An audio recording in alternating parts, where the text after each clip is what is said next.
De la douceur, l'envie de la poésie aussi, et puis d'un retour peut-être à l'enfance et au passé, mais aussi à l'actualité, parce que Petit est réédité aujourd'hui par un éditeur suisse, et c'est une histoire qui m'a fasciné moi étant petit, et je pense qu'il est intéressant encore et encore de la passer à des autres générations.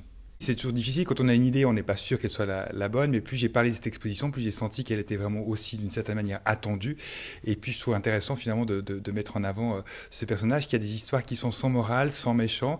C'est une dramaturgie qui est assez unique dans l'histoire de la bande dessinée, de la narration dessinée.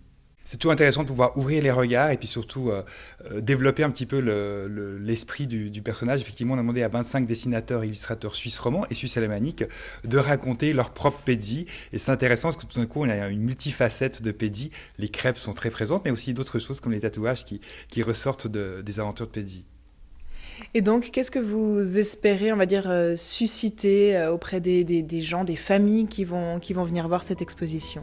Tout d'abord du plaisir, du divertissement, et puis peut-être une sensibilisation au fait que les relations peuvent des fois être un peu plus simples qu'on l'imagine, et puis qu'il est important d'aller rencontrer l'autre. C'est vraiment la démarche de Pédi. Dans toutes ses aventures, il va rencontrer les autres, et puis il se confronte à leur vie, leur habitation et leur nourriture, parce que dans Pédi, ce qui est super important, c'est de manger, et c'est pratiquement une régularité.